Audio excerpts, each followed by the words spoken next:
Praise the Lord. நல்லா இருக்கீங்களா? நாளிலும் கூட தேவன் நமக்கு தந்திருக்கிற வசனம் என்ன அப்படின்னா, யோவான் 8:34, பாவம் செய்கிற எந்த மனுஷனும் பாவத்துக்கு அடிமையாக இருக்கிறார் என்று மெய்யாகவே மெய்யாகவே சொல்லுகிறேன் இயேசு நமக்கு வேதாகமத்துல சொல்லியிருக்கிறார்.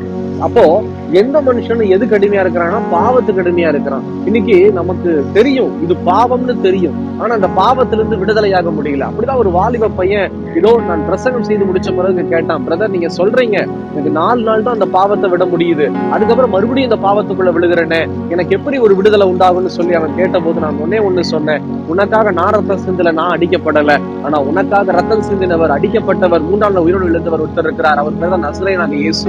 என்ன செய்யணும்? உன்னுடைய பாவத்தை ஒளிவு மறைவில்லாம ஓப்பனா ஆண்டவர்ட்ட சொல்லி என்னால விட முடியலன்னு சொல்லு, அவர் உனக்கு கிருபையை தருவார்னு சொல்லி இந்த வாலிப பையனை அனுப்பினேன். அதே போல அந்த வாலிப பையன் ஜெபித்து ஒரு சில நாட்கள் கழித்து நான் பார்த்த போது அவன் சொல்றான், மெய்யாகவே விடுதலை உண்டாச்சு. யார் விடுதலை கொடுத்தா?